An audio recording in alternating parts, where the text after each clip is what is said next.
Un mot de justice dans cette édition. Le procès Yekami Yake et autres se poursuit au palais de justice Ouaga 1 après les réquisitions du parquet.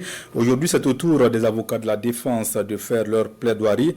Notre reporter Moussa qui est sur place. Moussa, bonjour. Quelle est la situation au palais de justice Ouaga 1?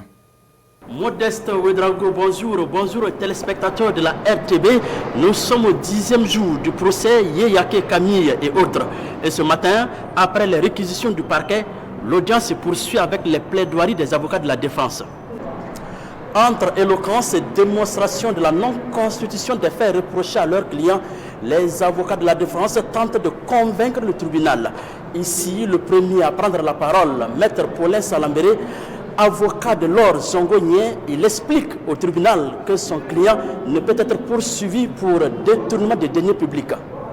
Pour lui, on parle de deniers publics lorsque l'argent se trouve dans les caisses de l'État.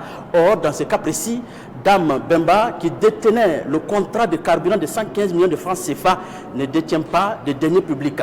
Il conclut en disant que l'infraction de détournement de deniers publics ne peut être constituée.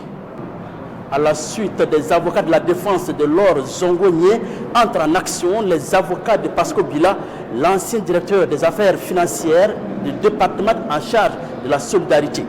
Maître Herman Sankara demande simplement l'abandon des infractions telles que le détournement de deniers publics et le blanchiment de capitaux requis à l'endroit de son client Pasco Bila. Il explique au tribunal que son client n'était pas encore nommé au ministère de la Solidarité au moment de la signature en 2016 du contrat de carburant de 115 millions de francs CFA.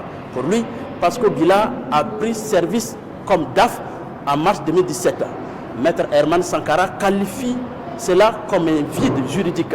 Pour ce qui concerne le détournement de 10 millions de francs CFA, l'avocat explique que son client Pasco Bila a utilisé cette somme pour pallier au manque de carburant constaté au ministère à l'époque.